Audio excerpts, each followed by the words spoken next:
Hi, this is Nathan from LTPK. Right now I'm showing you the labeling machine model 60. This is a semi-automatic labeling machine.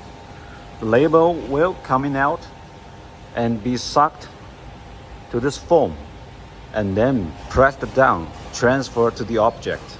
All right. We're gonna hook up the air supply first. You can hear that sound. This is the vacuum pump. All right. We get the object in. All right. This is the foot pedal. First label.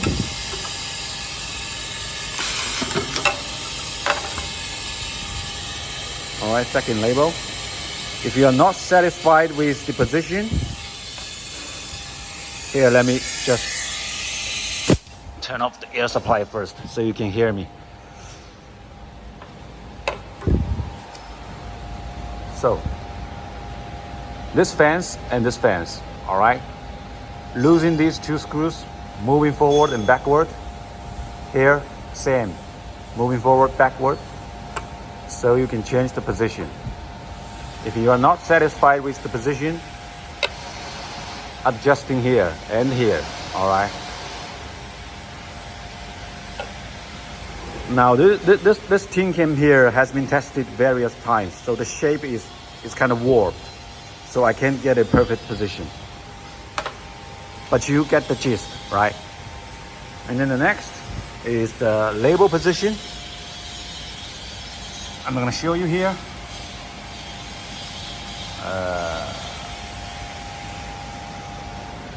Maybe from here. Okay. You see the label? Label here?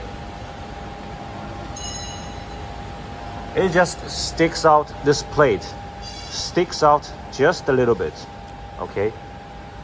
You want to do this. You want to make sure the label sticks out the plate just a little bit. How? Here. This is the label sensor.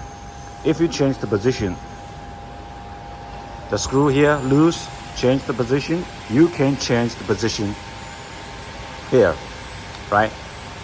If you move forward and backward, the label here will also move forward and backward. So this is how you change the position. Make sure the label sticks out a little bit.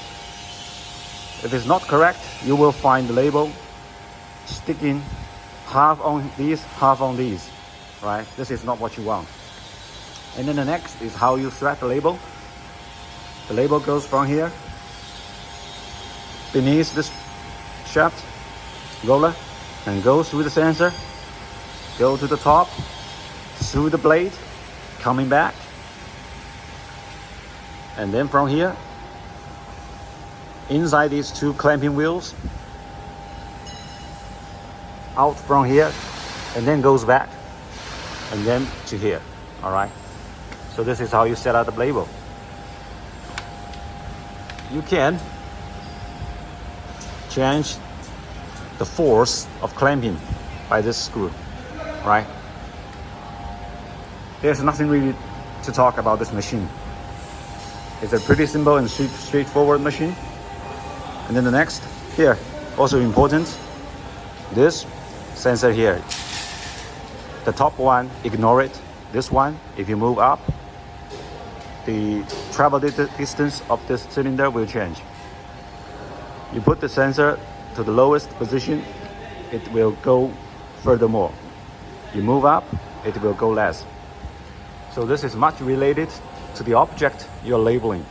Say if I want to label something that is much higher than this one, like this, then I need to adjust this sensor, right? So this is the labeling machine model 60. And then there is a little bit detail I want to talk about this machine is the wheels here. As you can see, this wheel, if you turn it, this wheel moving forward, this wheel, if you turn it, it will move up and down. This is purely just for micro adjustments, right? Say, for example, now your label is just off from this side, just shy a little bit. Then you can dial this wheel just a little to correct the error, right? If you find the label, when it's pressed down, it's just barely touching, but nearly touching, right? And the sensor adjustment is not good enough for you, then you can adjust this wheel to micro adjust the distance, right? This is very useful. And then the next thing we're gonna talk about is the disc here. This foam here has several holes on it. The purpose of this hole is used to suck the label, right? But you can see this is a big area. But if your label is kind of small like this, it only occupies a small area, right? So the trick here is you can just peel one of your label or use duct tape to block these unused holes. You know what I mean? So by this way, you block the unnecessary hole, you can create the vacuum effect to make the vacuum more strong. Also, you can save the air supply more, right? This is a small trick.